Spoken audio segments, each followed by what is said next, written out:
Spokesman of the Northern Elders Forum (NEF) Dr. Hakeem Baba Ahmed does not agree with the position of the Southern governors during their recent meeting in Asaba Delta State that power should return to the South in 2023.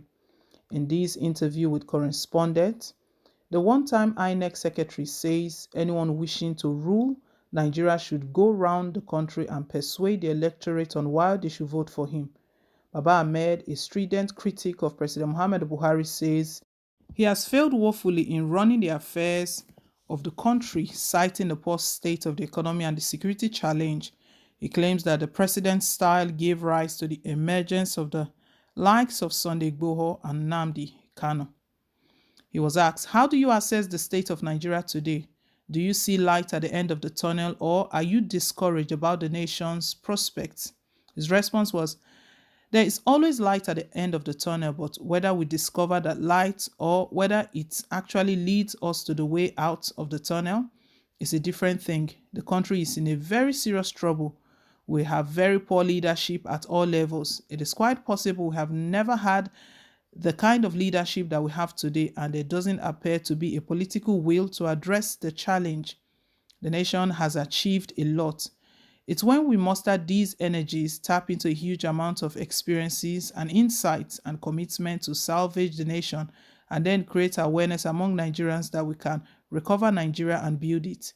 It appears there is no such will, and one consequence of that is that there is an unprecedented level of dejection, lack of faith in leaders, and very widespread questioning of the viability of the Nigerian state, particularly among young people who have no idea about what it took to build this country, what it took to put it together, and what it would take to turn it around. So yes, there will be light at the end of the tunnel, but it has to be lit by someone, and unfortunately, it is not President Muhammadu Buhari or this current legislature. And organizations and groups like ours, the Northern Elders Forum, work with other groups from other parts of the country. And what we see among our group is that there are tendencies that we want to play to the gallery, and the wrong galleries, negative galleries, tap into negative energy to whip up sentiment that further undermine the foundations of this country. And unfortunately, they fail to play the role of leadership. The politicians are the lowest kind of politicians we have ever had. They are completely lacking in leadership qualities. They don't want to play the hard game of politics. They want easy pickings, and they hide behind criminals and thugs and other people who use violence to create fear, and they seek to attain short-term goals that are dangerous and, to be honest, impossible to achieve. That is the way I see the state of the nation. In the course of his interview around May 29, President Muhammadu Buhari said Nigerians were not fair to him and his government considering where the country was when he took over. Do you agree? He said, well, I listened to that interview too, but the statement was as hollow as many statements he has made. That is the kind of things that people write for him to read. For me, there are clear criteria for President Buhari to assess himself, that is if only he would accept he is accountable to Nigerians, that how he performs is important to him in terms of the security of the country. We're a lot worse than we were in 2015. I was part of the build and the campaign of President Buhari. I know what he inherited, and I saw him mismanage even that opportunity to rebuild the country. And now we have a lot more security challenges than we had in 2015.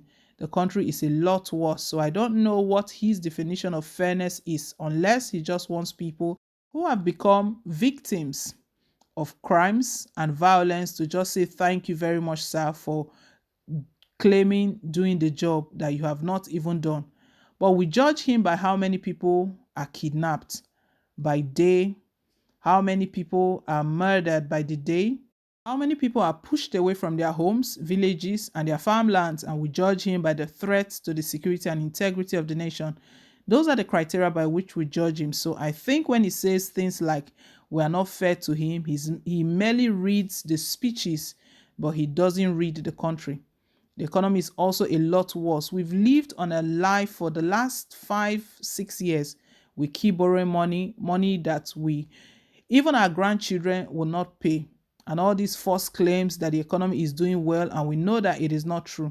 which there are other people who could also tell him that we are already in very serious trouble. Our economy is in a mess. There's unemployment at an unprecedented level. There's poverty at an unbelievable high level. Young people can't find jobs to do.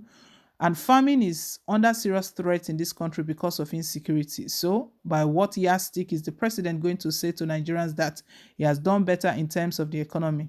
So, when we put these two things together alone, just security and economy, President Buhari has no heroism to claim any credit for anything he has done other than the fact that he has woefully led this country. He didn't do it alone. He did it along with a lot of governors in the party and the PDP who have collaborated with him to foist on the nation and the lowest level of the leadership that we've ever witnessed, and the National Assembly that has decided to become a Purdue National Assembly to betray the trust and confidence of Nigerians who have sent them to do the serious job for this country.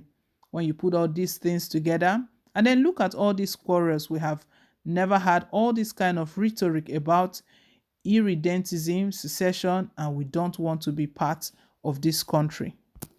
The 2023 general elections are fast approaching. Do you agree that after 8 years of rule by a northerner, power should shift to the south as demanded by southern governors? Power does not return or go anywhere. Power is determined by voters. This is why we have a democratic process. We're a democratic country. Voters should decide who they want to vote for. Since 1999, Nigerians have been voting. We voted a southern president in 1999 to 2007. We then voted a northern president in 2007 who ruled for only 2 years, and a southern president completed his tenure and was voted again in 2011. Then we voted a northern president in 2015. In all these times, it was the power of the voters that determined who became the president. Votes don't carry regional connotation. The democratic process says Nigerians should exercise rights, that every Nigerian above the age of 18 is qualified to vote for who they want to be president. That is it. You cannot twist that provision. We can agree, for instance, that Party A should field a northern, Party B can decide to field a southerner or northerner. Politicians can decide in a room whether their candidate would be a southerner or northerner.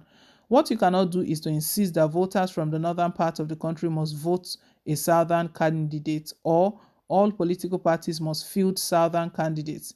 You cannot do that, both legally and in practical terms, because we have many parties.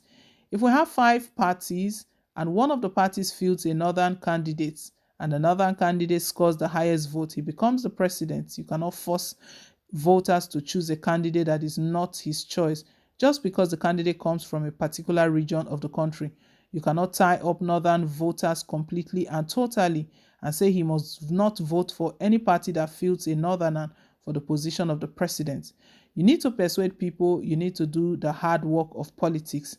Nigeria is a very complex country. All these arguments we are making about lack of inclusion, abusing our diversity, have their roots in the way in which this president runs his government. People don't feel they belong. And the same people who are saying they are not part of the Buhari's government are now saying, give us the presidency. So, shouldn't we ask this question? If we now regionalize or ethnicize the presidency, is he going to be president for Nigeria or president for the southern part of the country? Is going to be the president for Muslim or Christians? What kind of president is he going to be? The country needs to move on. We can produce a president that actually represents the interest of all, but we appear to be going backwards, and it's because we have lazy politicians. They are all looking for shortcuts to power. They are now raising this issue as if it's the single most important challenge facing the country, and unfortunately, they are doing it the wrong way. They can persuade Nigerians, but they choose not to.